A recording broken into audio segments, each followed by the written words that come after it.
Hey you guys, it's Latrega, and today on this episode of Momstrong, I'm going to show you how to make my non-dairy buttermilk pancake. This is a cool, simple, easy recipe for you guys to make for your family. I make it every Saturday. It's tradition. Every Saturday we have pancakes, and this is a particular recipe I like to make because it's super quick and easy, and it's delicious. The pancakes are sweet. They're nice and airy and fluffy, not hard and dry. They're actually really, really good. However, this recipe is not 100% vegan friendly. It is 100% dairy free because we're going to be using vegan butter and also almond milk to make our buttermilk. And this technique you can use on any non-dairy milk you choose. You can actually use the same technique I'm going to show you guys with 2% milk if you want to turn that into buttermilk, which is really more so you're going to take some milk and mix it with a little bit of acidic flavor like a lemon, and that's going to help the milk curdle up together and create buttermilk.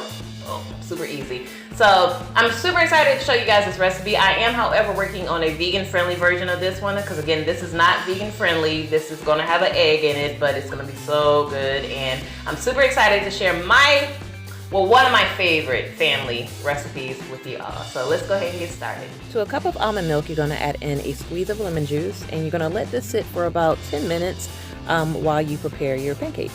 To a large bowl, you're going to sift in some flour. Now, sifting will aerate the flour to make the pancakes nice and fluffy. You're going to add in some sugar, baking powder, baking soda, salt, an egg, and some vanilla extract. Next, you're going to slowly add in your almond buttermilk, and while you're adding in, just make sure you beat your egg as well. And if you can see the curdles coming down. Now you have buttermilk. Now you're going to mix all your ingredients together until it is nice and creamy and smooth.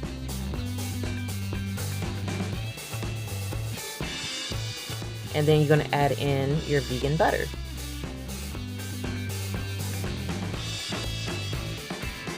And this is the consistency of what your batter should look like. Next, to a hot pan or griddle, as I'm using, melt some vegan butter. Using a measuring cup, measure out your batter and use the bottom of the measuring cup to smooth out the top layer so that way your pancakes will cook evenly. And you're going to cook your pancakes on medium-high heat for about 3 to 5 minutes until you see the center of the pancakes start to bubble. Once you see the air pockets, go ahead and give your pancakes a flip and cook on the opposite side for another 2 minutes. You guys, I hope you enjoyed this recipe. It's super easy. It's super delicious. Make sure, as always, you have fun in the kitchen. And until next time,